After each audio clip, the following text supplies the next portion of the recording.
Okay, welcome. Let's talk about Olympic lifting today. More specifically, let's talk about alternatives to Olympic lifts. Olympic lifts get a lot of love, tales and legends told about them. Luckily for me, I'm not enamored with them. So why not just do snatch, clean, and jerk, right? What more do you need? First of all, they're very technical.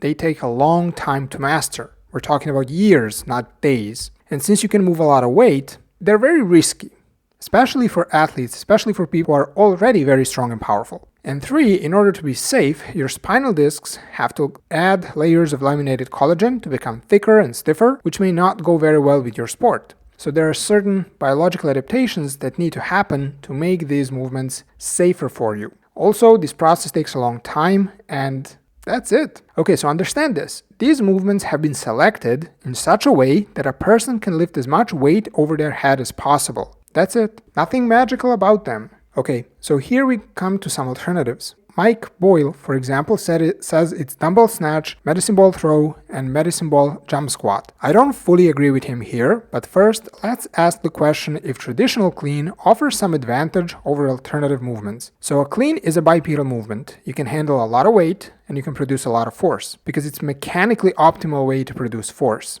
The effect this has on the nervous system is nothing short of amazing. And another thing is that you have to brace and stabilize the load on your shoulders or overhead. Again, demands to stabilize your torso are incredibly high. This can help kill 2 birds with 1 stone for people whose sports need more strength, like some soccer, rugby, and NFL positions, for example. In short, traditional Olympic lifting has its perks, but so do the alternatives. Now, we don't move like frogs. And also, it's a very good idea to avoid highly technical, high-intensity movements. Okay, so this is the fun part. Just because a clean is an optimal way to produce force or power, doesn't mean it's going to have the biggest transfer to actual moving and jumping. So, repeat this to yourself, and now on to the alternatives.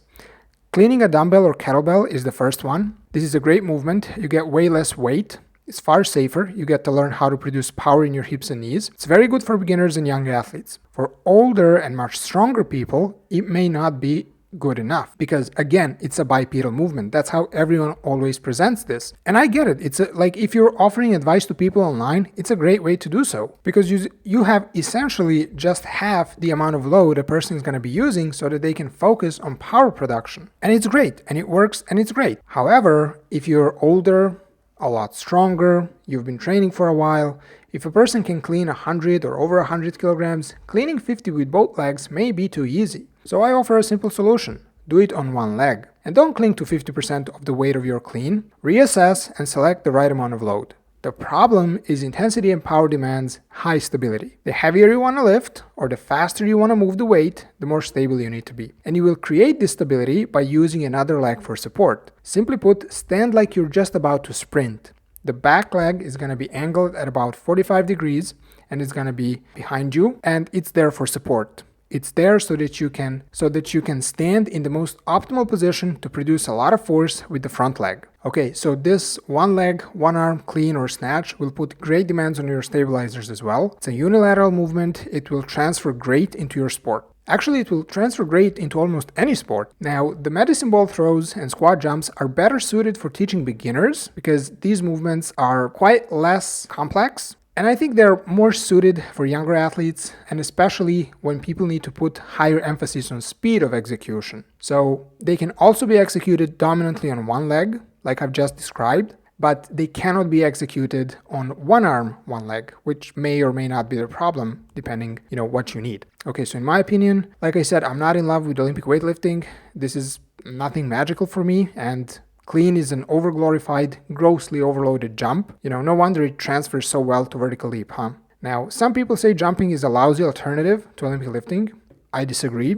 The issue that they raise is that it's hard to get the right amount of load and it's hard to execute the movement at the right speed. Now, I don't want to get too technical, so we're going to stop here, but these have been 3 very quick alternatives to Olympic weightlifting that are far less technical and that actually offer some incredible benefits for people who are seeking power production. We're going to talk more about squats, jump squats, how to make your squats a lot more powerful some other time. Now, just don't think that this is the highest degree of plyometrics. Okay, plyometrics that we're going to talk about means, Well, we're going to talk about plyometrics some other time in much greater detail. I don't want to spoil the surprise today. So thank you for listening. I hope you enjoyed the content. I'll talk to you next time.